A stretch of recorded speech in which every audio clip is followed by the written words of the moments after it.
ದೇವಾನು ದೇವತೆಗಳ ಸೈನ್ಯದ ಮೇಲೆ ಆಕ್ರಮಣವೆಸಗುತ್ತಿದ್ದ ಪರಿಪ್ರಿಯರು, ಧರ್ಮ ಕ್ಷೇತ್ರದಲ್ಲಿ ಯುದ್ಧವು ಮಾಡುತ್ತಿದ್ದ ಗೋತ್ರರಾದ ಅಸುರರ ಕಥೆ ಹೇಳ್ತೀನಿ, ಕೇಳ್ತೀರಾ? ಆಗುತ್ತೆ ಇದನ್ನೆಲ್ಲ ಕೇಳ್ತಾ ಇದ್ರೆ ಮೈ ಸುಮ್ಮನುತ್ತೆ. ಹೇಳಿ ಕೇಳಿ. ಋಷಿಗಳು ಮನೋಜರು, ಪ್ರಜಾಪತಿ ಬ್ರಹ್ಮನ ಮನಸ್ಸಿನಿಂದ ಹುಟ್ಟಿದವರು. ಅವರಲ್ಲಿ ಪ್ರಮುಖನು ಕಶ್ಯಪ. ಕಶ್ಯಪ ವಿವಿಧ ಜೀವಿಗಳ ಜನ್ಮಕ್ಕೆ ಕಾರಣಕರ್ತನಾದ. ಅವನಿಂದ ಅದಿತಿಗೆ ಆದಿತ್ಯರು ಜನಿಸಿದರು. ಆದರೆ ದಿತಿಗೆ ಇನ್ನೂ ಸಹ ಮಕ್ಕಳಾಗಿರಲಿಲ್ಲ. ಅದರಿಂದ ಅಸೂಯೆ. ಈ ಹಳೆ ಕಥೆ ಎಲ್ಲ ಹೇಳಿದ್ರೆ ಹಳೆದೆಲ್ಲ ನೆಟ್ ಮಾಡಬೇಡಿ. ನೋಡಿ ಈಗಿನ ಕಾಲ್ಗಟ್ಟೆ ತಕ್ಕ ನನ್ನ ಹೊಟ್ಟೆ ಎಲ್ಲ ಕರಗಿಸಿ 6 ಪ್ಯಾಕ್ಸ್ ಎಲ್ಲ ಬೆಳೆಸಿಲ್ವಾ? ಅದೇ ತರ ಈಗಿನ ಕಾಲ್ಗಟ್ಟೆ ತಕ್ಕ ಕಥೆ ಹೇಳಿ. ಈಗಿನ ಕಾಲ್ಗಟ್ಟೆ ತಕ್ಕ ಕಥೆ ಅಂದ್ರೆ ಗಣೇಶ, ನಿನಗೆ ನಮ್ಮ ಕೈಯಿಂದ ಕಥೆನಾದ್ರೂ ಹೇಳಕ್ಕಾಗತ್ತಾ? ನೀನು ಎಲ್ಲವನ್ನು ತಿಳಿದವ. ಒಂದ್ ಕೆಲಸ ಮಾಡ್ತೀವಿ, ನಾವೆಲ್ಲ ಸೇರಿ ಒಂದ್ ನಾಟಕ ಮಾಡಿ ತೋರಿಸ್ತೀವಿ, ನೋಡ್ತೀಯಾ? ಭಾಗವತ್ರೆ, ಇದು ಮಾತಂದ್ರೆ ನೋಡಿ. ಈ ಜಾಗ ಎಲ್ಲ ನಿಮ್ದೆ. ನಾನು ನಾಟಕ ನೋಡ್ತೀನಿ. ಮಾಡಿ ನಾಟಕ ಮಾಡಿ.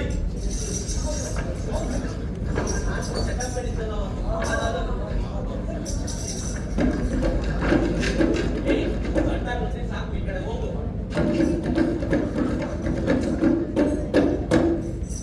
ನಾಟಕ ಅಸುರ. ಮನುಷ್ಯ ಜೀವನದಲ್ಲಿ ಎಲ್ಲವನ್ನು ಕಳೆದುಕೊಂಡ ಮೇಲೆ ನನ್ನದೇ ಅಂತ ಉಳಿಯುವುದು ಸಾವು ಮಾತ್ರ.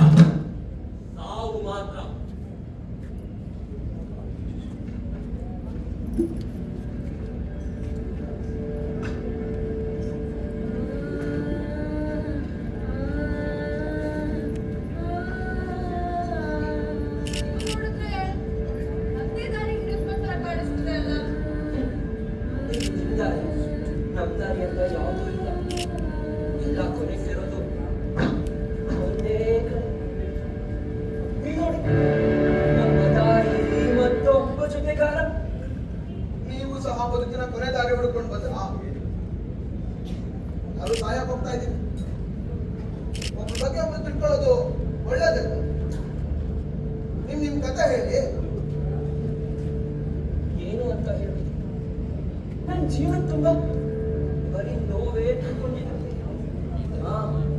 ನನ್ನ ರೂಪಕ್ಕೆ ನಡಿ ಸಾಧನ ಊರಲ್ಲಿ ರಾಜ ಈ ಧರ್ಮದ ಹೆಸರಲ್ಲಿ ಚಟಗಳು ಆಗ್ತಾನೆ ಇತ್ತು.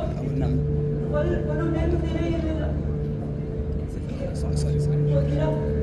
ಈ ಬಿಸಿಲ ಬೇಗಿನ ತಡೆಯೋಕ್ಕಾಗ್ತೇವೆ? ಆ ಬಯಕೆ ಎಷ್ಟೇ ಹುಡುಕಿದ್ರು ಒಂದನ್ನು ನೀರು ಸಿಗಲಿಲ್ಲ. ಹಾಗೆ ಹುಟ್ಟಿರುವಾಗ ದೂರದಲ್ಲಿ ಒಂದು ಬಾವಿ ಕಾಣಿಸಿದ್ರು.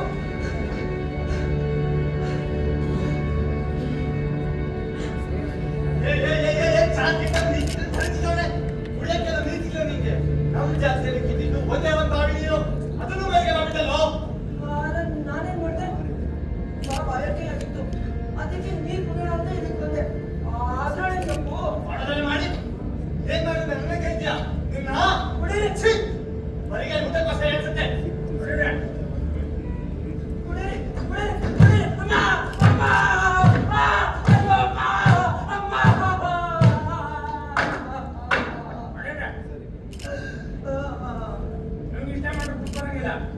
ನಾವು ಕುಡಿ ನಾಟ್ಯ ಹಾಕ್ಸಿ, ಯಾವ ಊರವರು ಅನ್ನ ನೀರು ಕೊಡ್ಬಾರ್ದು ಅಂತ ಗಂಗೂರು ಹಾಕ್ಸಿ, ಅವಾಗ ಬಿಡ್ಬಾರಂತ ಇದ್ದವರಿಗೆ. ಇನ್ನೊಂದ್ಸತಿ ಸುತ್ತಮುತ್ತ ಕಾಣಿಸ್ಕೊಂಡ್ಯೋ ಸಿಗುತ್ತೆ ನಿನ್ನ.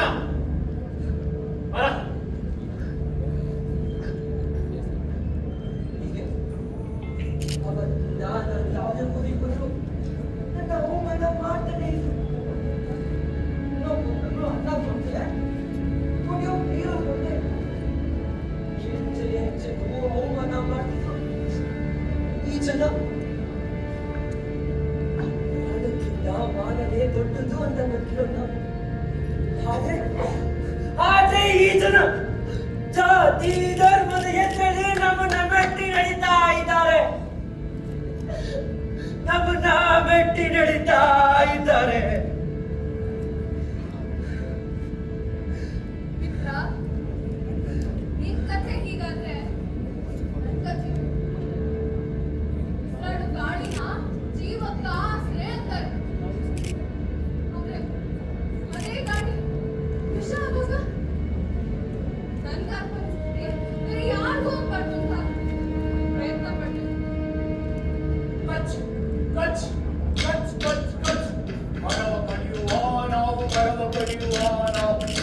ಕಡಿದು ಕಡಿದು ಕಡಿದು ರಕ್ತ ರಕ್ತ. ಆ, ರಚ್. ದಯವಿಟ್ಟು ಬೇಡ್ಕೊತೀನಿ, ಮರ ಕಡಿಯೋದನ್ನ ನಿಲ್ಲಿಸಿ. ಸಾವ ಮರ ಇರುದ್ದು ದಿವಸ ಬಂದು ಕಾಟ ಮಾತಾಡಿ ಮಾಡು ಬೇರೆ ಕೆಲ್ಸಿಲ್ಲ. ಇಬ್ಬರು ಮರ ಕಡಿಬಿಡಿ ಅಂತಿ. ಅಲ್ಲೋಗಿ ಗಾಡಿ ವಾಶ್ ಮಾಡ ಅಂತಿ. ಇಲ್ಲೋಗಿ ಫ್ಯಾಕ್ಟ್ರಿ ಬಂದ್ ಮಾಡು. ಸಮಸ್ಯೆ ಆಯ್ತಾ? ನಿಮ್ಮ ಈ ಅಲ್ಪ ತೃಪ್ತಿಗೆ ನನ್ನ ಕುಟುಂಬದಲ್ಲಿ ನಮ್ಮ ಅಪ್ಪ ಅಮ್ಮ ಎಲ್ಲರೂ ಸತ್ತು ಈಗ ನಮಗೂ ಯಾಕೋ ರೋಗ ಬಂತು ಸಾಯೋ ಸ್ಥಿತಿಲಿದೆ. ಈ ಸಲನ ನಾವು ಬಿಡಿಸ್ಬೇಕು, ಹಾಗೆ ತಾನೆ ನಾವು ಬದುಕೋಕ್ಕಾಗೋದು. ಇಲ್ಲ ಅಂದ್ರೆ ನನ್ಗಿಂತಲೂ ಹೀನಾಯ ಪರಿಸ್ಥಿತಿ ನಿಮಗ್ ಬಂದೋಗುತ್ತೆ. ನೋಡ್ತಾ ಇದೆ ನನ್ನ ಕರೆ ಹೇಳಿ ಏನಾಗತ್ತೆ ದೇವ್ರ ಹಣೆ ಆಗ್ತಾಲಿಲ್ಲ. ಆದ್ರೂ ಒಂದು ಗೊತ್ತಾಯ್ತು, ಈ ಸಾಯನಿಗೆ ಒಂದು ಕೆಲಸ ಮಾಡು. ಅದೊಂದು ಹಾಳು ಬಾಯಿ ಉಂಟು. ನಿಂದು ಈ ಉಪಯೋಗ ಇಲ್ಲದೆ ನಾನು ಹೋಗದ್ ತಳ್ಳಿಬಿಡು. ನೀ ಇಲ್ಲೇ ಸತ್ರೆ ಇನ್ನ ಹೆಣ ಸುಡಕ್ ಮತ್ತೆ ಮರ ಕಡಿಬೇಕು. ಅಯ್ಯೋ ಪರಿಸರ ನಾಶ. ಮರ ಕಡಿಬಾರ್ದು. ಎದುರಲ್ಲ ಕಚ್ ಕಚ್ ಕಚ್ ಕಚ್ ಕಚ್. ಈ ಪರಿಸರನ ಉಳಿಸಕ್ಕೆ ನಾನ್ ಪ್ರಯತ್ನ ಪಟ್ಟೆ, ಆದ್ರೆ ಈ ಜನಕ್ಕೆ ವಿರುದ್ಧ ನಿಂತ್ಕೊಂಡಿದ್ದಕ್ಕೆ ನನ್ನ ಮೇಲೆ ದೌರ್ಜನ್ಯ ಎಸಗಿತು. ಹೋದ ಕಡೆಯಲ್ಲೆಲ್ಲ ಅವಮಾನ ಮಾಡೋಕೆ ಶುರು ಮಾಡಿದ್ರು.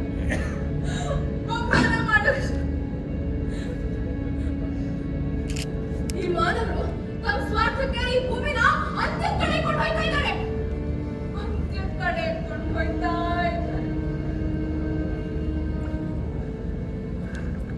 ನಿಮ್ಗಳ ಕಥೆ ಹೀಗಾದ್ರೆ ನನ್ನ ಕಥೆ ಏನ್ ಕೇಳ್ತೀರ? ನನ್ನ ಕುಟುಂಬಕ್ಕೆ ಒಂದೇ ಒಂದು ಆಸೆ ಅಂದ್ರೆ ನಾನು ಕುಡಿಕೆಗಾರತೆ ನಡೆಸ್ತಾ ಇದ್ದೆ. ಮರದ ಆಟಿಕೆ ಸಾಮಾನುಗಳನ್ನು ತಯಾರಿಸಿ ಮಾರಾಟ ಮಾಡ್ತಾ ಇದ್ದೆ. ಆದ್ರೆ ಈ ಪ್ಲಾಸ್ಟಿಕ್ ದೊಡ್ಡ ದೊಡ್ಡ ಆಟಿಕೆ ಸಾಮಾನುಗಳ ಕಾರ್ಖಾನೆ ನನ್ನ ಆದಾಯದ ಜೊತೆಗೆ ಊಟನೂ ತಿಂದುಬಿಟ್ಟು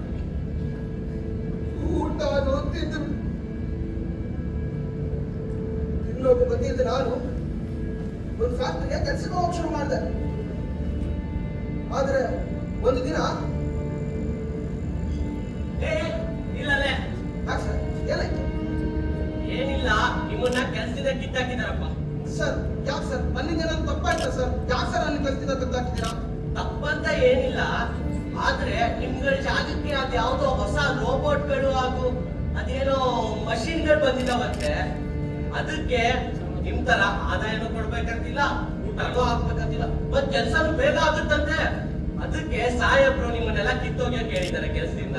ಸೊ ಹೊರಡಿ ಸರ್ ದಯವಿಟ್ಟು ಆಗಲ್ಬೇಡಿ ಸರ್, ಮನೆ ತುಂಬಾ ಕಷ್ಟ ಇದೆ ಸರ್, ದಯವಿಟ್ಟು ನನ್ನ ಕೆಲಸ ನೀನ್ ಮೇಲಿಂದ ಇವನ್ನ ಈ ಕಡೆ ಬಿಟ್ಟೋಗ್ಬೇಡ. ಮಗ ತಂಗಿ ಮದ್ವೆಗೆ ವರದಕ್ಷಿಣೆ ಹೊಂದ್ಕೊಂಡ. ರೀ ಮಗು ಸ್ಕೂಲ್ ಫೀ ಕಟ್ಬೇಕು. ಏನ್ ಮಾಡ್ತೀಯೋ ಗೊತ್ತಿಲ್ಲ, ನನ್ ಸೋಮವಾರದೊಳಗೆ ಸಾಲ ತೀರಿಸ್ಬೇಕಷ್ಟೇ.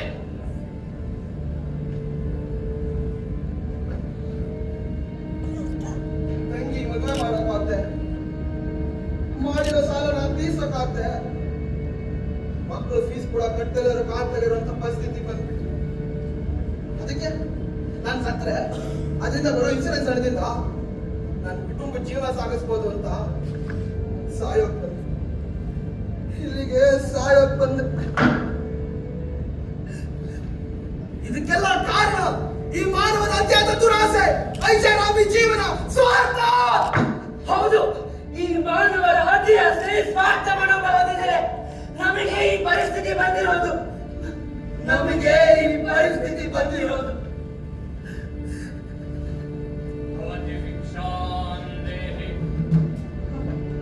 ಇದೇನು ಆಶ್ಚರ್ಯ, ಎಲ್ಲವನ್ನು ಕಳ್ಕೊಂಡು ಸಾಯ ಬಂದಿದ್ದೀವಿ. ನಮ್ಮ ಹತ್ರ ಏನ್ ಬಂದಿದ್ದೀವಿ? ಹತ್ರ ಏನಿದೆ ನೀವು ಕೊಡೋದಕ್ಕೆ? ನಮ್ಮ ಹತ್ರ ಉಳಿದಿರೋದು ಸಾವು ಮಾತ್ರ. ಆ ಸಾವನ್ನೇ ನೆನಪಡಿಯಲ್ಲ. ನೋಡಿ, ಈಗೆಲ್ಲ ತಮಾಷೆ ಮಾಡಬೇಡಿ. ನಾವು ನಮ್ಮ ಕೊನೆ ದಾರಿನ ಅರಸಿ ಬಂದಿದ್ದೀವಿ. ನಾನ್ ನಿಮ್ ಜೊತೆ ಯಾವುದೇ ರೀತಿ ತಮಾಷೆ ಮಾಡ್ತಾ ಇಲ್ಲ. ಯಾರು ನಿಮ್ಮನ್ನ ಈ ಪರಿಸ್ಥಿತಿ ತಳಿಲಾರೋ ಅವ್ರು ನಿಮ್ಮ ಕಾಲ್ ಕೆಳಗಿರ್ತಾರೆ. ನಾವು ಇಡೀ ಜಗತ್ತನ್ನೇ ಆಳ್ಬೋದು. ನನ್ನ ಕೆಲಸ ಮುಗಿಯೋವರೆಗೂ ನಿಮ್ ಸಾವನ್ನ ನನ್ನ ಹತ್ರ ಒತ್ತೆಯಾಗಿದೆ. ನನ್ನ ಕಾರ್ಯಗಳು ಮುಗಿದ ಮೇಲೆ ನಿಮ್ ಸಾವನ್ನ ಬೇಕಿದ್ರೆ ನಿಮ್ಗೆ ಮರಳಿಸಿ ಕೊಡ್ತೀನಿ. ಇದಕ್ಕೆ ನಿಮ್ಗೆ ಒಪ್ಪಿಗೆ ಆದಲ್ಲಿ ನನ್ನ ಜೊತೆ ಬನ್ನಿ.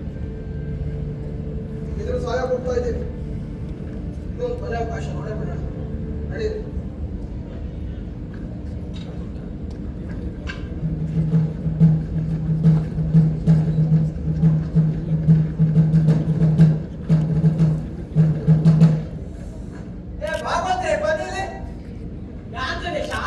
ಏನಾಯ್ತು? ಅಲ್ಲ ಬಾಬತ್ರೆ, ಆ ಸಾಯಕಂತ ಬಂದಿದ್ 3 ಜನನ ಸಾಧು ಯಾಕೆ ಕರ್ಕೊಂಡು ಹೋದ? ಅದು ಪ್ರಾಣ ಬೇರೆ ಹೊತ್ತು ಹಿಡಿಸ್ಕೊಂಡು. ಅಲ್ಲ ಅಂತ ಕೆಲ್ಸ ಏನಿದೆ ಆ ಸಾಧು ಹತ್ರ ಅಂತ. ಗಣೇಶ, ಇವಾಗ ಮತ್ತೆ ಕತೆ ಕೇಳ್ತಿದ್ಯಲ್ಲ, ನಿಂಗೇನ್ ಹೇಳಿದ್ವಿ? ನಾವೆಲ್ಲ ಸೇರಿ ನಾಟಕ ಮಾಡಿ ತೋರಿಸ್ತೀವಿ ಅಂತ ಹೇಳಿದ್ವಿ. ಇವಾಗ ನಿನ್ ಕತೆ ಹೇಳಿದ್ರೆ ಇಲ್ಲಿ ಕೂತ್ಕೊಂಡವರೆಲ್ಲ ನಾಟಕ ನೋಡ್ತಾರ ಮುಂದೆ? ಹೇಳು. ಕರೆಕ್ಟ್ ಬಾಬತ್ರೆ, ನಿಮ್ ಮಾತಲ್ಲೂ ಪಾಯಿಂಟ್ ಇದೆ. ಸರಿ ಸರಿ, ಅದೇನೋ ನೋಡಿ ಮಾಡಿ ನಾಟಕ ಮಾಡಿ ನೋಡ್ತೀನಿ. ಆ ಸಾಧುವಿನೊಂದಿಗೆ ಹೋದ 3 ಜನರು ಮರಳಿ ಬಂದದ್ದು ಮಾತ್ರ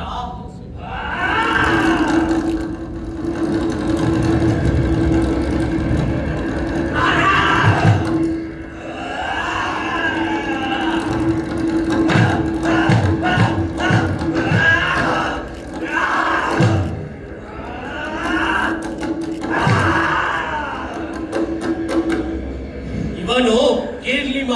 ಈ ಮಾನವರು ಜಾತಿ ಧರ್ಮ ಅಂತಸ್ತಿಕೆಯ ಆಧಾರದಲ್ಲಿ ಕೀಳರಿಮೆಯನ್ನು ಬಿತ್ತಿದರ ಪರಿಣಾಮವಾಗಿ ಇವನ ಜನನವಾಗಿದೆ.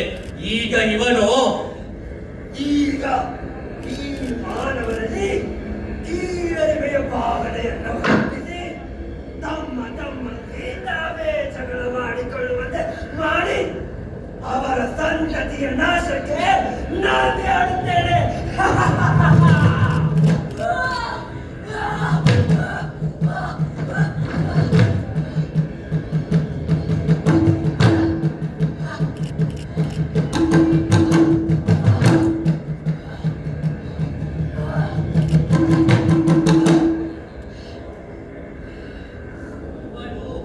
ಆಲಿಪ್ತೆ. ಈ ಮಾನವರು ಎಲ್ಲೆಂದರಲ್ಲಿ ಕಸ ಚೆಲ್ಲಿ ವಾಹನಗಳನ್ನು ಬಳಸಿ ಕಾರ್ಖಾನೆಗಳನ್ನು ನಿರ್ಮಿಸಿ ನೆಲ ಜಲ ವಾಯು ಮಾಲಿನ್ಯಕ್ಕೆ ಮೂಲ ಕಾರಣಕರ್ತನಾದುದರ ಪರಿಣಾಮವಾಗಿ ಇವಳ ಜನನವಾಗಿದೆ. ಈಗ ಇವಳು ಈಗ ನಾನು ಈ ಹುಳುಮಾನವನಿಗೆ ವಿವಿಧ ರೋಗಗಳನ್ನು ತರುವುದರ ಮೂಲಕ ಅವನ ಸಂತತಿಯ ನಾಶಕ್ಕೆ ನಾಂದಿ ಹಾಡಿದ್ದೇನೆ.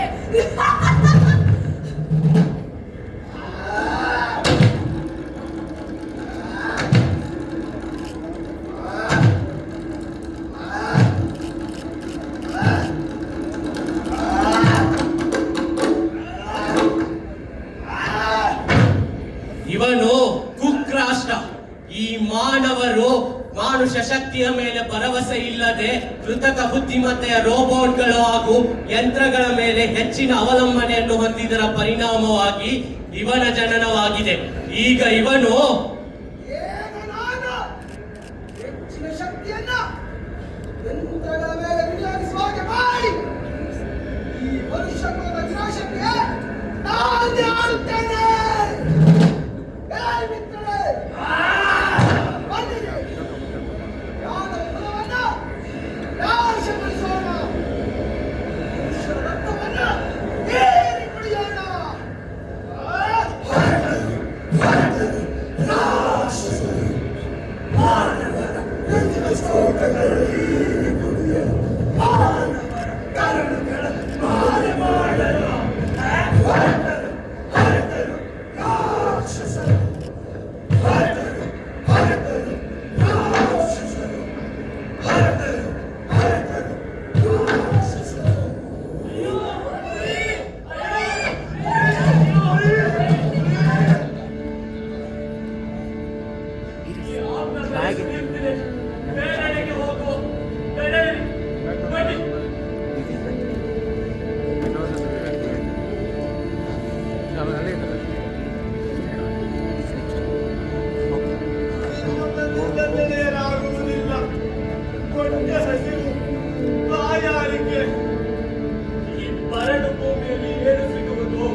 ಶಕ್ತಿಯ ಮೇಲೆ ಭರವಸೆ ಇಲ್ಲದೆ ಕೃತಕ ಬುದ್ಧಿಮತ್ತೆಯ ರೋಬೋಟ್ಗಳು ಹಾಗೂ ಯಂತ್ರಗಳ ಮೇಲೆ ಹೆಚ್ಚಿನ ಶಕ್ತಿಯನ್ನು ವಿನಿಯೋಗಿಸಿದೆವು.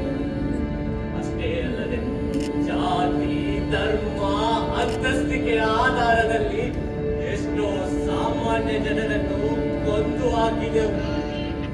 ಅದಲ್ಲದೆ ನೆಲ, ಜಲ, ವಾಯು ಮಾಲಿನ್ಯಕ್ಕೆ ಐಷಾರಾಮಿ ಜೀವನಕ್ಕಾಗಿ ಮೂಲ ಕಾರಣಕರ್ತರಾದೆವು ನಾವುಗಳು. ಅದೆಲ್ಲದರ ಪರಿಣಾಮವಾಗಿ ಇಂದು ನಾವು ಈ ಸ್ಥಿತಿಯಲ್ಲಿದ್ದೇವೆ. ಅಂದು ನಾವು ತಪ್ಪು ಮಾಡಿದೆವು. ತಪ್ಪಿನರಿವು ಈಗಾದರೇನು ಪ್ರಯೋಜನ? ನಡೆ, ಮುಂದೆ ಹೋಗೋಣ.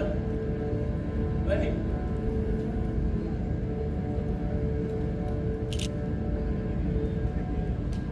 ಅಗೋ, ಅಲ್ಲಿ ನೋಡಿ.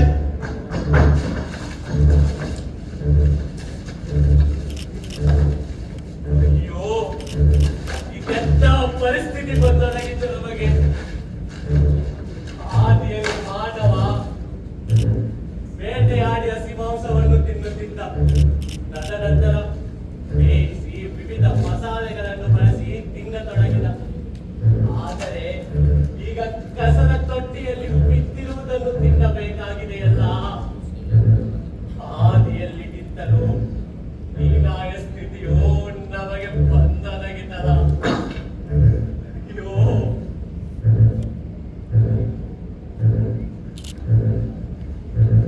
ಏನಿದು ಆಶ್ಚರ್ಯ! ಕುಡಿಯಲು ಒಂದು ಹನಿಯೂ ಸಹ ನೀರಿಲ್ಲದ ಈ ಪ್ರದೇಶದಲ್ಲಿ ಈ ಮರವು ಮಾತ್ರ ಹಚ್ಚ ಹಸಿರಾಗಿರುವುದಲ್ಲ.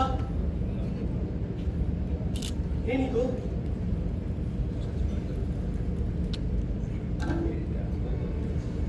ಮಕ್ಕಳೇ, ಸ್ವಾಮಿ, ನಾನು ಅವಳನ್ನು ಪುರುಷರನ್ನು ನಮ್ಮನ್ನು ಹಾಗೂ ಈ ಜಗತ್ತನ್ನು ರಕ್ಷಿಸಲು ಬಂದಿರುವ ಆ ಮಹಾವಿಷ್ಣುವಿನ ಸ್ವರೂಪವೇ. ಮಹಾವಿಷ್ಣುವಿನ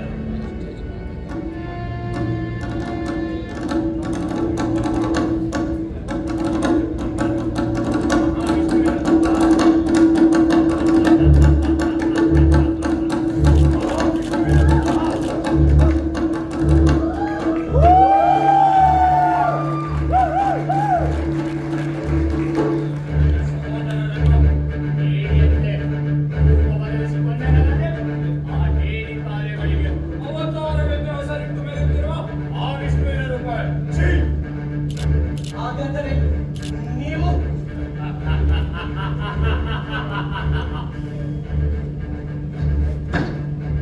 ಕಲಿಯುಗದ ಅಂತ್ಯ ಹಾಡಲು ಬಂದಿರುವವ ನಾನು. ಯುಗಾಂತಕ. ಯಾವುದೇ ಅಸ್ತ್ರಶಸ್ತ್ರದ ಅಗತ್ಯ ನನಗೆ. ಕಾಲ್ಪನಿಕ ಲೋಕದ ಮೋಹಕ್ಕೆ ಮರಳಾಗಿ ವಾಸ್ತವಿಕತೆಯನ್ನು ಮರೆತ ಮೂರ್ಖ ಮಾನವರೇ, ನೀವೇ ನನ್ನ ಅಸ್ತ್ರ. ನಿಮ್ಮಿಂದಲೇ ಈ ಜಗದ ವಿನಾಶ. ನಿನ್ನಲ್ಲಿ ಅಟ್ಟಹಾಸ ಕೃತ್ಯಗಳು ಸದಾ ಸಾಗದು. ಆಗ ಪುಣ್ಯಗಳನ್ನು ವೀಕ್ಷಿಸಲು ಮೇಲೊಬ್ಬ ಈಶ್ವರನಿದ್ದಾನೆ. ಪಾಪವಂತೆ ಪುಣ್ಯವಂತೆ, ನ್ಯಾಯವಂತೆ ಅನ್ಯಾಯವಂತೆ. ಕೃಷ್ಣರು ಸಂಪತ್ತಿನಲ್ಲಿ ತೇಲಾಡಿದರು.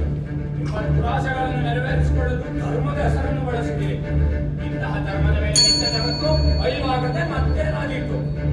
ಜಗತ್ತಿನ ಅರಿವಾಗಲಿ ಉಳಿವಾಗಲಿ ಅದು ನಿನ್ನ ಕೈಯಲ್ಲಿಲ್ಲ. ಸೃಷ್ಟಿಕರ್ತ ಬ್ರಹ್ಮನ ಕೈಯಲ್ಲಿ ಮಾತ್ರ ಇರುವುದು. ಅದನ್ನು ನೀನು ತಿಳಿದುಕೋ. ಜಗತ್ತಿನ ಅರಿವು ನನ್ನಿಂದಾಗದ ಮಾತು. ಇಡೀ ಜಗದ ಚರಾಚರ ಜೀವ ಜಂತುಗಳು ಕನ್ನಡಿಯಲ್ಲಿರುವಾಗ ಇಷ್ಟೊಂದು ಧೈರ್ಯ ಬರುತ್ತಿರುವುದಾದರೂ ಓಹೋ ಓಹೋ, ಸಾಯಲು ಹೊರಟಿರುವ ನಿಮಗೆ ಈ ಮರದ ಹಸಿರನ್ನು ನೋಡಿ ಮತ್ತೆ ಬದುಕುವ ಆಸೆ ಚಿಕ್ಕುತ್ತೆ. ನಿಮಗೆ ನನ್ನ ಶಕ್ತಿಯ ಅರಿವಿಲ್ಲವೆನಿಸುತ್ತದೆ.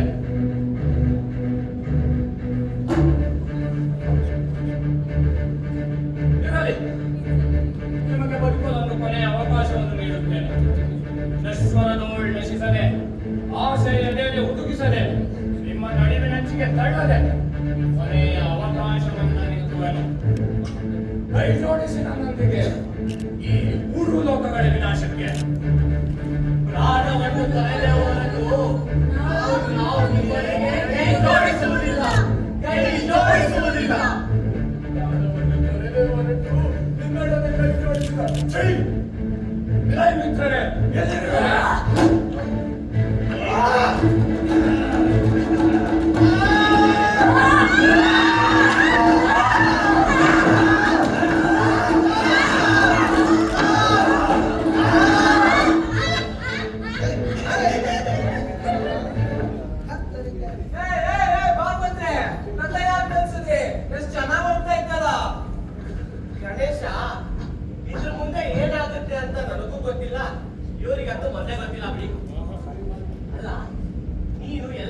ಬಂದಿದ್ದಾವ ಅವನಲ್ಲ.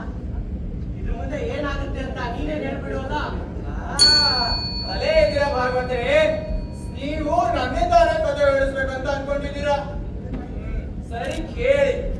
ಕಲಿಯೇ ಆಗಿರಲಿ ಕಲ್ಕಿ ಆಗಿರಲಿ, ನಮ್ಮ ವಿಚಾರಗಳ ಕೊನೆಯವರೆಗೂ ದೈವವೂ ಅಲ್ಲ ಅಸುರರೂ ಅಲ್ಲ. ನಮ್ಮೆಲ್ಲರೊಳಗೂ ಕಲಿ ಮತ್ತು ಕಲ್ಕಿ ಇವರಿಬ್ಬರ ಸಾರ ಇದ್ದೇ ಇರುತ್ತದೆ.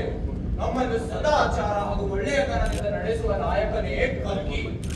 ಅದೇ ತರ ನೀವು ಹೇಳ್ದಂಗೆ ಕಾಲ್ಪನಿಕ ಜಗದ ಬಲೆಯನ್ನು ಬೀಸಿ ಆ ಬಲೆಗೆ ನಮ್ಮನ್ನು ಸಿಲುಕಿಸುವ ನಾಯಕನೇ ಕಲಿ. ಆ ಬಲೆಗೆ ನಾವು ಸಿಲುಕಿದರೆ ಜಗದ ವಿನಾಶ ತಪ್ಪಿದ್ದಲ್ಲ. ಆದರೆ ಮಾನವೀಯ ಮೌಲ್ಯಗಳಿಗೆ ಬೆಲೆ ಇದ್ದು ಧರ್ಮದ ಹಾದಿಯಲ್ಲಿ ನಡೆದರೆ ಜಗದ ವಿನಾಶವನ್ನು ತಪ್ಪಿಸಬಹುದು. ತಪ್ಪಿಸಬಹುದು. ಆದ್ರೂ ಗಣೇಶ, ಈ ಪುರಾಣಗಳ ಪ್ರಕಾರ ಕಲ್ಕಿ ಹುಡ್ತಾನೆ, ಕಲಿನ ನಾಶ ಮಾಡ್ತಾನೆ ಅಂತೆಲ್ಲ ಇದೆ ಅಲ್ಲ, ಅದೇನ್ಗೆ ಒಂದ್ ಸ್ವಲ್ಪ ಬಿಡಿಸಿ ಹೇಳ್ಬಿಡಲ್ಲ. ಓ ಅದಾ, ಅದು ಅಮ್ಮ ಏನೋ ಸ್ಟೋರಿ ಹೇಳಿದ್ರು ಭಾಗವತ್ರೆ. ಅಯ್ಯಯ್ಯೋ, ಅಪ್ಪ ಕಾಲ್ ಮಾಡ್ತಿದ್ದಾರೆ, ಇದ್ದೀರಿ. ಹಲೋ ಡ್ಯಾಡಿ, ಭೂಮಿಗೆ ಬಂದಿದ್ದೆ, ಕೈಲಾಸ ವಾಪಸ್ ಬರ್ತಾ ಇದ್ದೀನಿ. ಭಾಗವತ್ರೆ ಅರ್ಜೆಂಟ್ ಹೋಗ್ಬೇಕು, ಗಾಡಿ ಕಾಲ್ ಮಾಡಿದ್ದಾರೆ. ಕತೆ ನನಗೆ ಸರಿನಾ? ಬಾಯ್.